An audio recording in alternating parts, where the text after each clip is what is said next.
Hello students, today in this video we are going to understand the questions and answers of your poem lesson first, The Road Not Taken, written by Robert Frost. ये video में हम आपको questions and answers समझाने जा रहे हैं, जिसका poem का वीडियो आपको हम पहले जारी कर चुके हैं। उसमें आप पोएम को अच्छे से पढ़ें। इसके क्वेश्चंस एंड आंसर्स को समझाने से पहले थोड़ा सा हम इस पोएम को रिकैप करेंगे, जिससे कि क्वेश्चंस एंड आंसर समझने में आपको आसानी होगी। Let's start. ये पिक्चर आपको दिख रही है, जिसमें कि एक यात्री एक जंगल में खड़ा हुआ है। उसके सामने दो रास्ते हैं।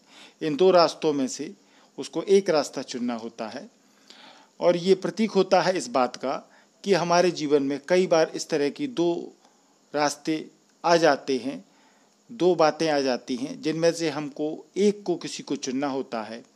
और यही चुनाव ये निर्भर करता है कि हमारा फ्यूचर कैसा होगा। हम किसी एक रास्ते पर चलें जो आसान है, या एक ऐसे रास्ते पर चलें जो कठिन है, एक ऐसे रास्ते पर चलें जिस पर कम लोग चले हैं, या ऐसे रास्ते पर चलें जिस पर बहुत लोग चुने हैं, बहुत लोग चले हैं।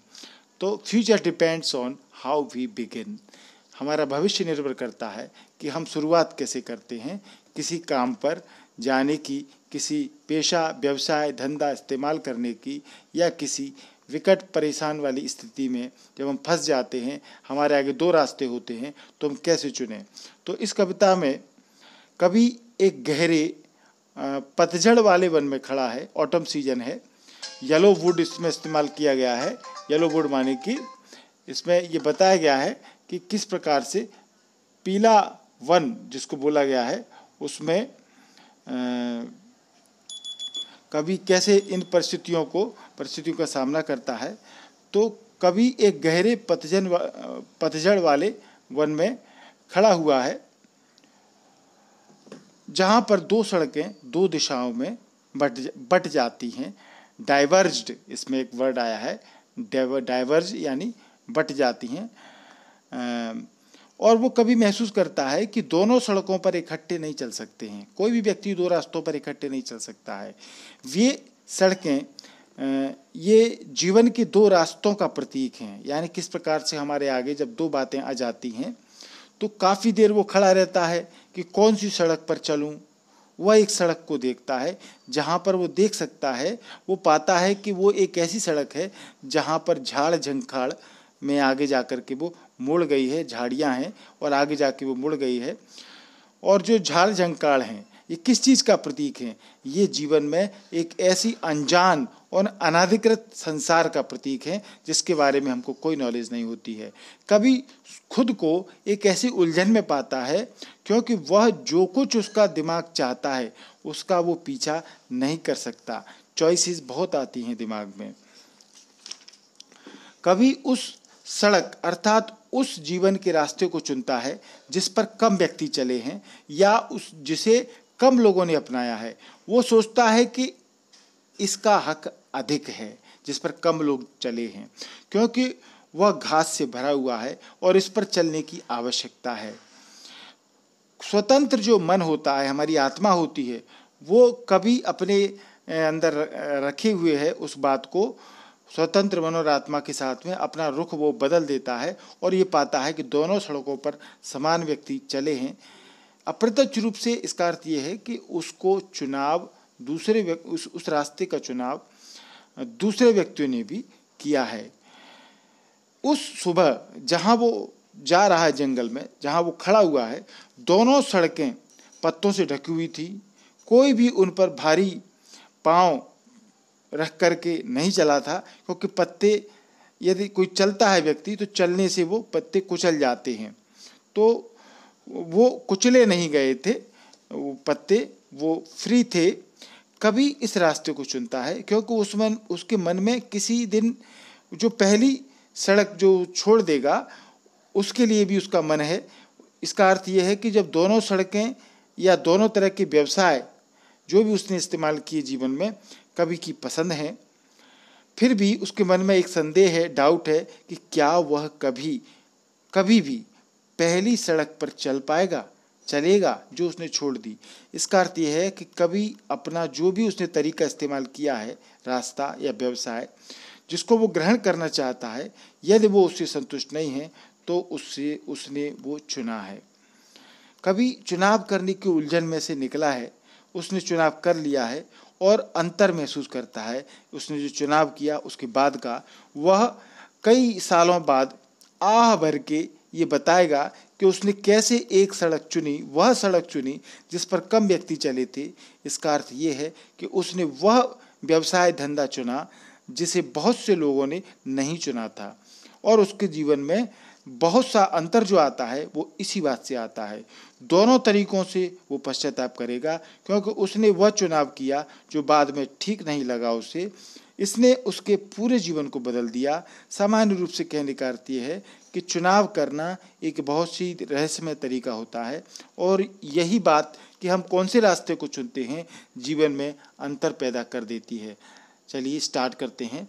पार्ट 1 का पहला क्वेश्चन है आपका, where does the traveller find himself? कभी खुद को कहाँ पाता है? What problem does he face? वह किस तरह की समस्या का सामना करता है?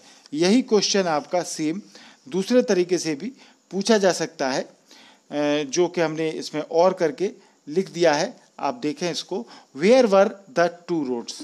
दो सड़कें कहाँ थीं? What was the author's difficulty? लेखक की समस्या क्या थी? तो इसका अर्थ हमने आपको बताया। इनका अर्थ आपकी क्या समझ में आया? या तो आंसर में देखें, the poet while travelling came across two diverging roads in a forest. कभी जंगल में दो अलग अलग, डाइवर्जिंग माने जो दो भिन्न भिन्न सड़कें हैं, उनको उनके पास वो यात्रा करता हुआ पाता है। He faces the problem that he can not decide which path to take to continue his journey.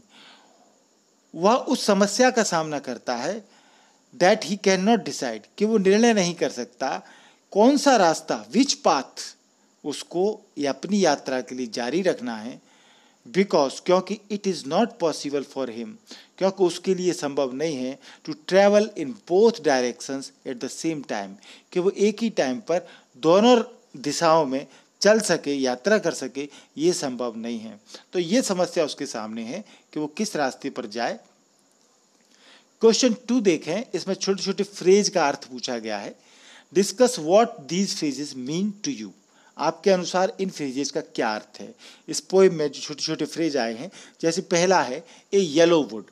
अब येलो वुड का क्या अर्थ है? तो आंसर है a yellow wood means the autumn season. Yellow wood का अर्थ होता है ऑटम सीजन, यानी पतझड़ का मौसम। दूसरा फ्रेज है it was grassy and wanted wear. ये उस पर घास थी और उस पर कम लोग चले थे। इसका क्या अर्थ है? तो आंसर है this conveys that the path was full of grass. इसका अर्थ ये है कि जो रास्ता है वो घास से भरा हुआ था, एंड नोबडी हैड यूज्ड, और इसका किसी ने इस्तेमाल नहीं किया था। So it was not worn out और it was used by less people. तो ये बिल्कुल साफ था, इस पर चला नहीं गया था और इसका कम लोगों ने इस्तेमाल किया था। इसका मतलब ये है कि जब कहीं पर घास लगी हुई है, क्योंकि जब आदमी चलता है घास पर तो वो रास्ता चिकना हो जाता है, परंतु अभी तक उस रास्ते पर यदि घास है तो इसका मतलब है उस पर कोई नहीं चला है। तीसरा फ्रेज है द पासिंग देयर। इसका अर्थ क्या है? तो आंसर है the use of the path by people passing through the forest. इस रास्ते का ये मतलब है उस रास्ते पर लोग जो उस जंगल में चले, यहाँ उससे मतलब है पासिंग देयर से। चौथा फ्रेज है leaves no step had trodden black.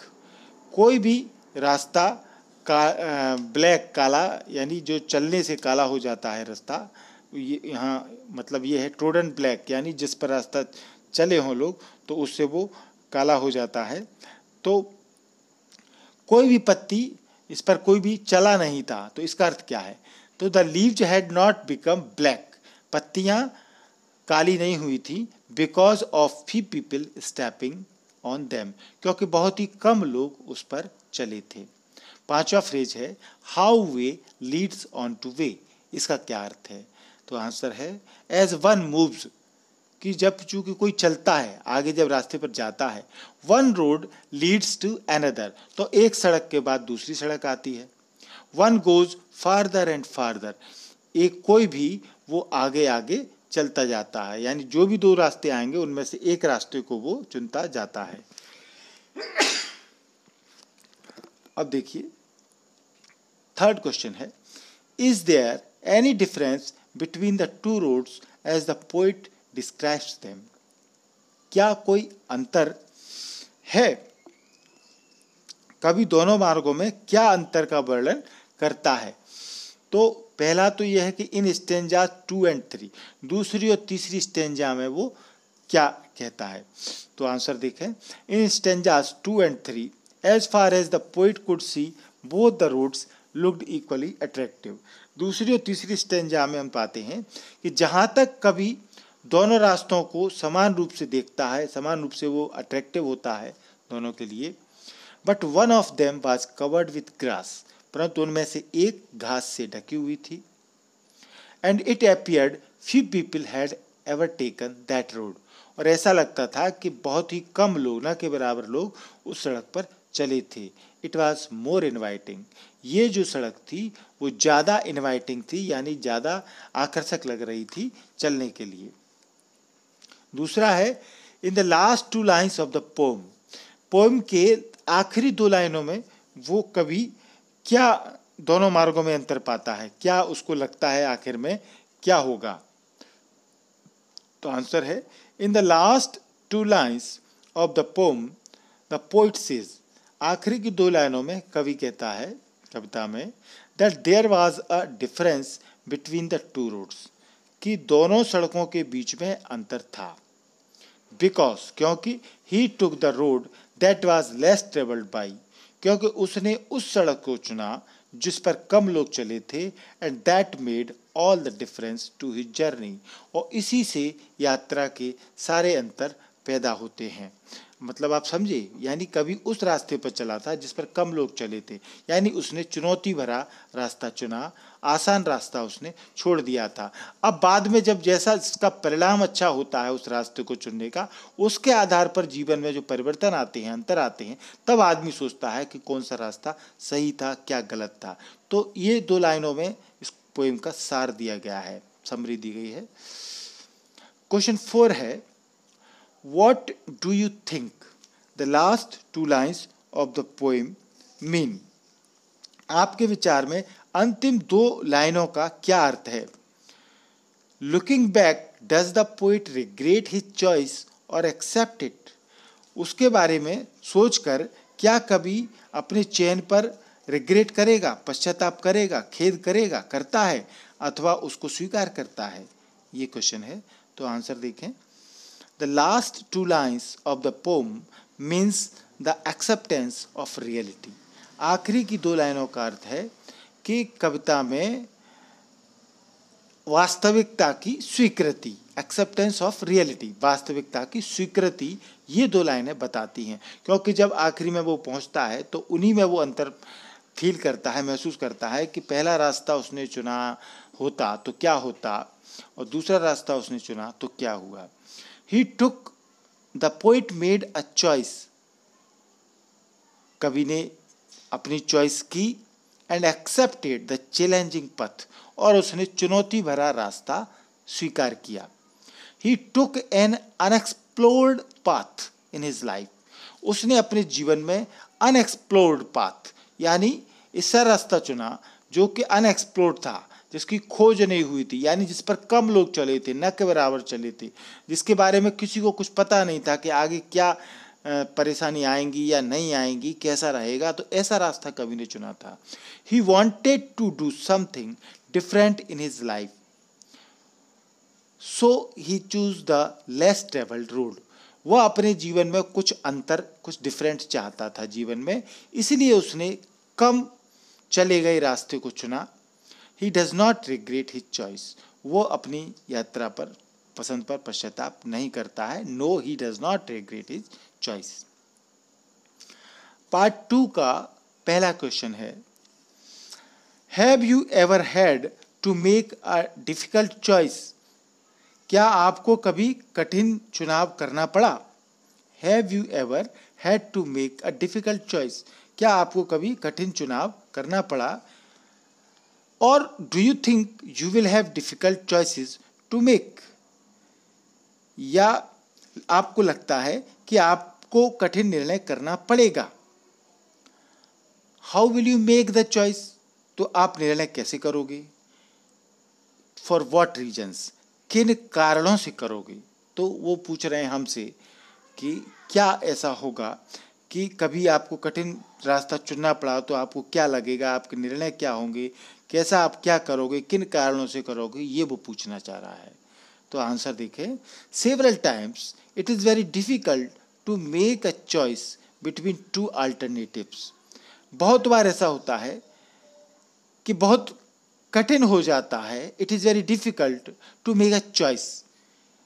चुनाव करना बहुत कठिन हो जाता है, कई बार ऐसा होता है बिटवीन टू अल्टरनेटिव्स। जब दो विकल्प हमारे सामने होते हैं तो एक का चुनाव कठिन हो जाता है करना, पर्टिकुलरली खास तौर से when each has its merits and risks.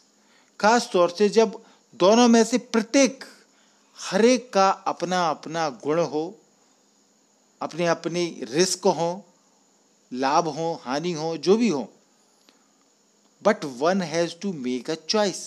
परंतु किसी को भी चॉइस तो करना है। But I will choose a path, परंतु मैं चुनूंगा, क्योंकि वो पूछते हैं इसमें कि क्या तुम कैसे चुनोगे, तो आई विल चूज अ पाथ, मैं रास्ता चुनूंगा, that gives me satisfaction and mental peace, जो मुझे संतुष्टि देगा या मानसिक शांति देगा। I will make the choice after thoughtful consideration, मैं कोई भी चॉइस करूंगा तो वो काफ़ी सोच विचार के बाद मैं निर्णय लूंगा कि मुझे कौन सा रास्ता चुनना है। क्वेश्चन 2 देखें आप, पार्ट 2 का।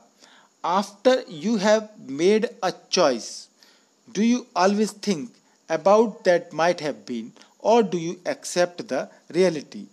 निर्णय लेने के बाद क्या आप सदा सोचते हो कि क्या होता, या आप वास्तविकता को स्वीकार कर लेते हो? यानी आपने कोई काम का निर्णय कर लिया तो उसके बाद आप सोचते हो कि क्या होता यदि वो लिया होता, ये रास्ता लिया होता, वो लिया होता, या आप वास्तविकता को स्वीकार कर लेते हो कि जो भी है ठीक है? Taking a decision sometimes makes our future, निर्णय लेना कभी कभी हमारे फ्यूचर को बनाता है, किसी भी चीज़ का निर्णय हमारे फ्यूचर को बनाता है। I often think what would have happened if I had not made this choice? मैं अक्सर ये सोचता हूँ कि यदि क्या होता यदि मैंने ये चॉइस को नहीं लिया होता तो क्या होता। But there is no going back, परंतु इतने सालों के बाद वापसी का रास्ता, वापस जाना संभव नहीं है। सो आई एक्सेप्ट द रियलिटी, इसलिए मैं वास्तविकता को स्वीकार कर लेता हूँ। यानी कि जब कोई आदमी दो रास्ते कठिन होते हैं उनमें से चुनाव करता है, तो एक तो वो सिचुएशन थी जब उसने चुनाव किया और फिर उसने मान के चलो चुनाव कर लिया और उस रास्ते पर वो चला, और काफ़ी साल बाद जब वो सोचता है कि यदि मैंने वो वाला रास्ता जो छोड़ दिया था वो लिया होता तो क्या होता। परंतु चूंकि वो वापस तो जा नहीं सकता, इसीलिए अब वो उस जो भी वास्तविकता है उसको स्वीकार कर लेता है। इसलिए जनरली हम लोग अपनी लाइफ में देखते हैं बहुत से लोगों को ये कहते हुए, जब हम उसको ये कहते हैं कि भैया तुमने वो किया होता तो अच्छा रहता ना, तुम वो काम कर लेते तो अच्छा होता, तुमने ऐसा क्यों नहीं किया, आज तुमको ये दिन नहीं देखने पड़ते। परंतु वो आदमी, बहुत से आदमियों का यही जवाब होता है कि ठीक है अब जो हो गया सो हो गया, अब वास्तविकता जो भी है सामने उसी को स्वीकार करना चाहिए, उसी को हमें फेस करना है। तो यही इस क्वेश्चन में कहने का मतलब था आंसर में। तो आपको ये वीडियो पसंद आया होगा, क्वेश्चन आंसर आपको समझ में आ गए होंगे, पोएम आपको समझ में आ गई होगी। इस वीडियो को लाइक ज़रूर करें, लाइक करना बहुत ही सरल है, ये थंब इम्प्रेशन आपको दबाना है, इसके दबाने से हमको पता लगता है कि आपको वीडियो कितना पसंद आया। जब आपको वीडियो ज़्यादा अच्छा पसंद आता है तो आप लाइक भी करें और कमेंट भी किया करें कि हाँ हमको वीडियो पसंद आया। ये चैनल को आप MP इंग्लिश क्लासेस को सब्सक्राइब जरूर कर लें, क्योंकि इंग्लिश आपको पढ़ना ही है आगे क्लासों में जा कर के, तो MP इंग्लिश क्लासेस से आप जुड़े रहें। इसके लिए केवल एक बार आपको ये जो लाल से सब्सक्राइब लिखा हुआ है, आपके मोबाइल में वीडियो के नीचे देखें तो सब्सक्राइब जो लिखा हुआ है इसको आप दबाएंगे तो ये लाल वाला सब्सक्राइब इस तरीके से वाइट कलर में बदल जाएगा और इसका मतलब चैनल सब्सक्राइब हो गया है। ये काम आपको एक ही बार करना है, बार बार नहीं करना है, एक ही वीडियो में आपको करना है। फिर हम जो भी बनाएंगे वीडियो वो आपके पास पहुंच जाएंगे। ये बेल आइकॉन जरूर दबा दें, घंटी दबाने से ही 3 ऑप्शन आएंगे, तो ऊपर ऑल वाला ऑप्शन दबाएं आप, जिससे मेरे सारे वीडियो आपके पास पहुंच जाएंगे। तो सब्सक्राइब करना, घंटी दबाना कितना महत्वपूर्ण है ये आप समझ गए होंगे। तो MP क्लासेस के साथ आप जुड़े रहें। इस वीडियो को पूरा देखने के लिए थैंक्स, धन्यवाद।